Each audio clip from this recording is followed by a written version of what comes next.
Okay, guys, this is my second video for today, and I'm going to talk to you single moms about taxes. Now, usually as single moms, we do get a lot back in our taxes. We get a nice chunk of money back, usually because we have the kids. Sometimes we let the father take some of the responsibility, and sometimes we don't, depending on, the circumstances, if he's helping a lot or whatever. In my circumstance, I claim some of my kids, and I get back a good amount of money. So when you get back a good amount of money, you start to wonder, like, what should I do with my money? I'm not really sure. I'm a single mom. And sometimes because we don't have money throughout the year, that money becomes our, oh my God, I get to get everything that I want money. So what I'm going to tell you right now is just to be careful with your money and to spend it wisely. Now, last year I had moved and I had already a list of things that I needed to get. I needed a table. I needed a washer dryer.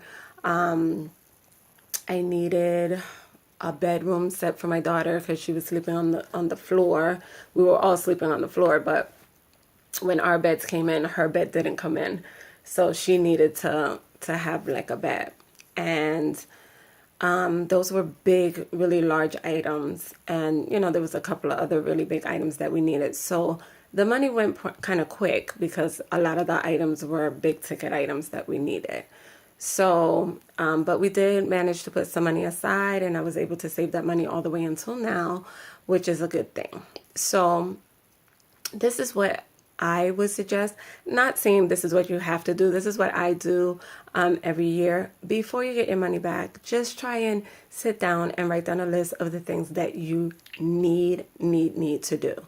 And those things can include bills. Those things can include, maybe that one bill that keeps coming every month and you can't pay it because it's like $300. And, it can include like, maybe a bathroom set that you really need to get, or bedspreads, or the children's clothing, whatever. But only set aside a certain amount for that, and only spend that amount. Be very, very disciplined.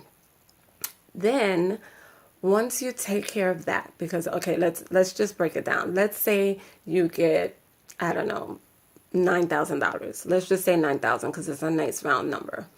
All right, first of all, you need to put some money in the bank, because as single moms, there's a lot of times that we don't have money.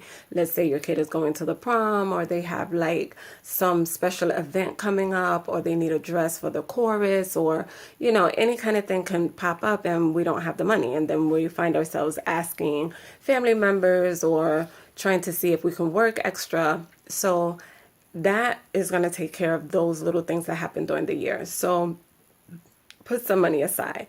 If you have 9,000, try to split it as close to half as possible.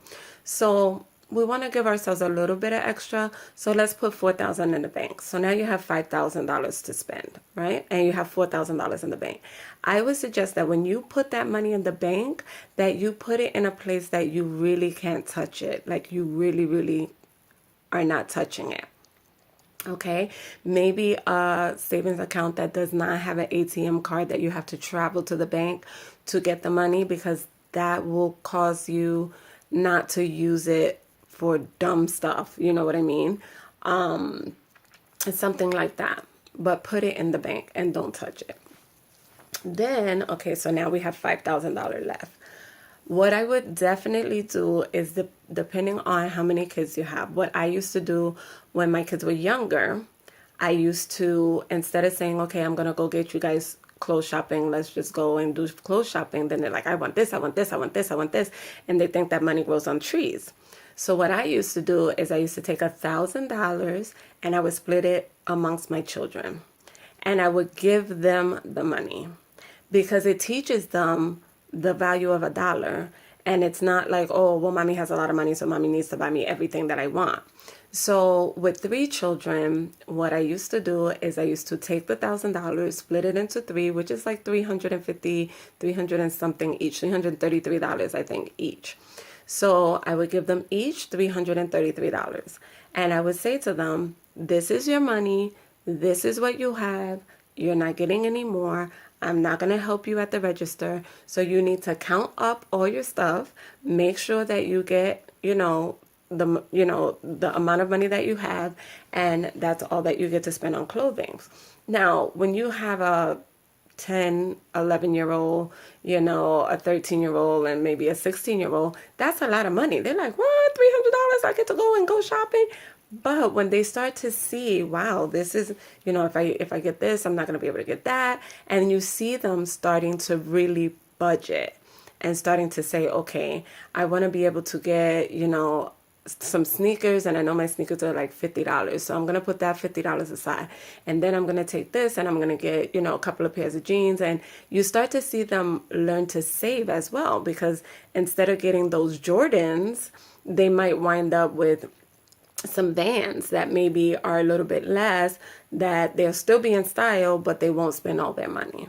So I've done that every year for years. And at this point, my kids are like taking money and putting it away. Like, okay, I'm going to put $100 away. I'm only going to spend $200.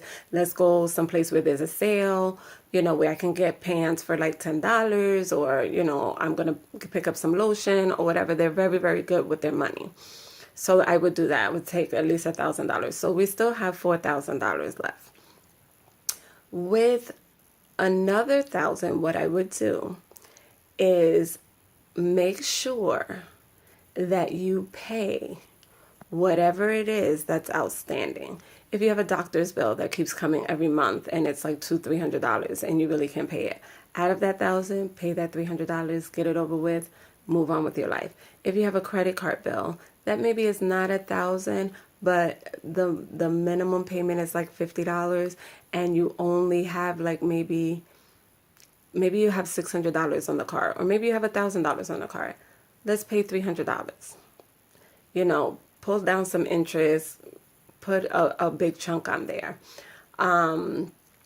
If you can pay it off and get rid of it, I would do that. It's not great for your credit, but as a single mom, it's so nice not to have credit cards and not to have, debt. I got rid of all my credit cards. I don't pay any credit cards at all. So you might want to try and do that. So if you have one that's $1,000 and you want to pay half and get it over with and then do the other half next year, do it, get it done, and move on with your life. I would always also take that and maybe get something nice out of that. If you've paid all the bills that you want to pay and you have a couple of dollars left over, pay Netflix for the whole year, so your kids could watch movies and stuff, and you don't have to worry about a monthly payment. Pay the $100 and something that it's going to cost you for the year. If your garbage bill is like $200, $300 for the whole year, or your light bill, not light, but water, because I know our water here is pretty low. If it's really low for the year, pay that for the year and just be done with it. Then you don't have to pay that. That's, 70, 60, 30 extra dollars that you have in your pocket every month. Do that with one of the $1,000. So we've already used 2,000, so we have like 3,000 left. What I would do with another $1,000 is, as single moms, we really don't get time to go out. We really don't get time to chill. We really don't get time to take our kids out and do things for them. So what I'm doing this year, and I've done other years as well, is I go out gift card shopping. And what I mean by that is you don't have to use the whole $1,000. It just depends on how old your kids are and how many kids you have. My kids are pretty much older, so, we can't just go to the park or go to mini golf. Like, we got to do stuff because they're going to be like, this is boring. You know what I mean? So what I mean by gift card shopping is plan out your year say to yourself, okay, once a month, I want to go out with my kids. And I don't have money once a month to go out with my kids. So let's plan some things now while I have some money, and let's get gift cards for those things. So for instance, you can go down and get movie tickets on a gift card from AMC, right? You get movie tickets for all three of you with all tax included. You know, maybe it's, I don't know, $30, $35. You pay for that. That's one night. The same night you might want to go eat some dinner. So you go to Olive Garden, you get a $50 Olive Garden gift card, and you have that. And now it's so much easier because you can go into pretty much any supermarket, Walmart, Target, Publix, Wawa, like you can go anywhere, and they have gift cards of everything, and especially around this time of year. So you go and you get things that you want to do, things that you've been wanting to do with your kids. With me, we always wanted to go-karting. So we're going to get gift cards for go-karting.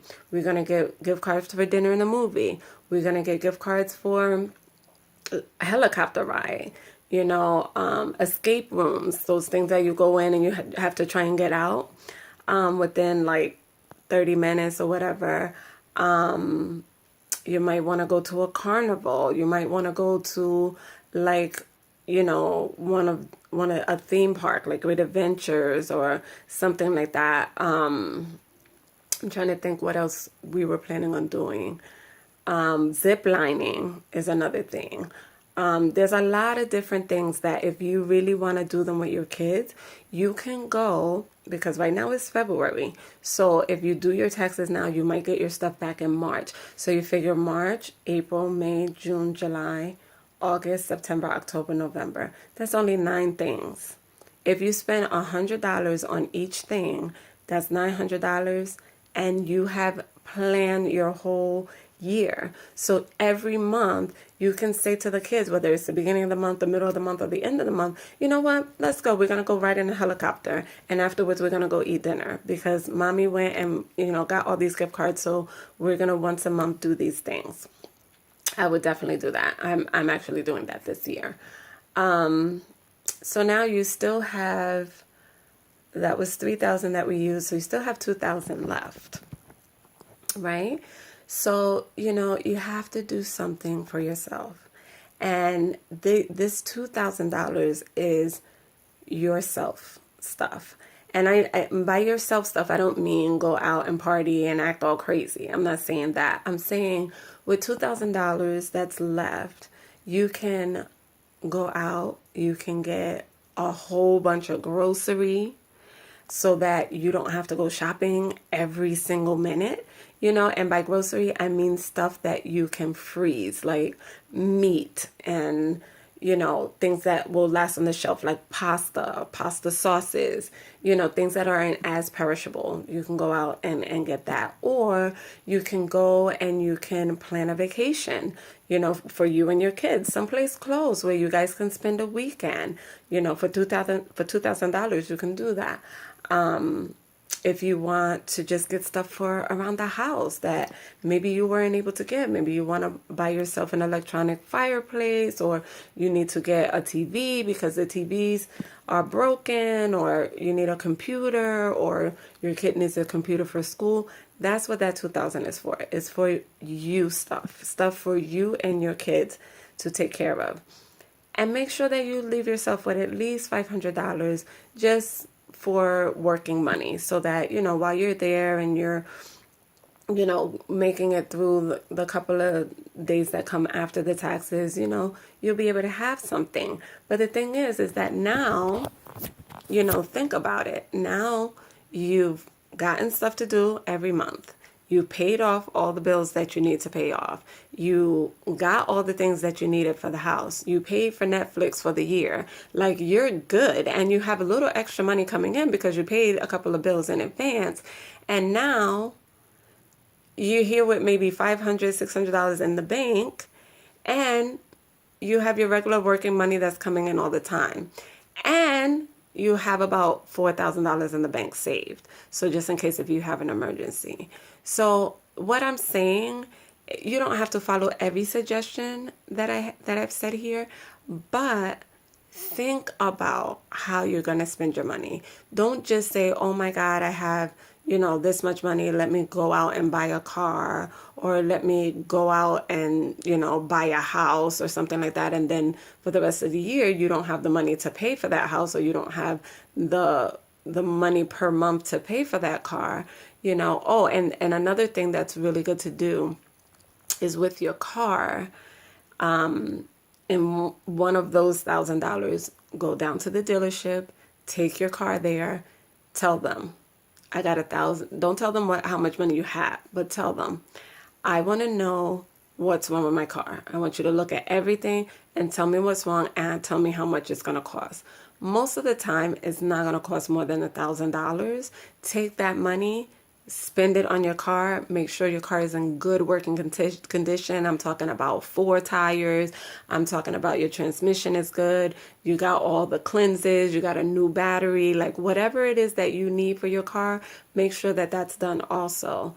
And if you get all those things done and you've sat down and listed everything that you want to do, you're still going to have money in the bank. You're still going to have working money, and you will have taken care of all the things that you needed to take care of as a single mom. And then you'll be able to take care of yourself and take care of those children. All right, guys, I'll see you later. Enjoy your day. We'll talk in a week. All right, bye.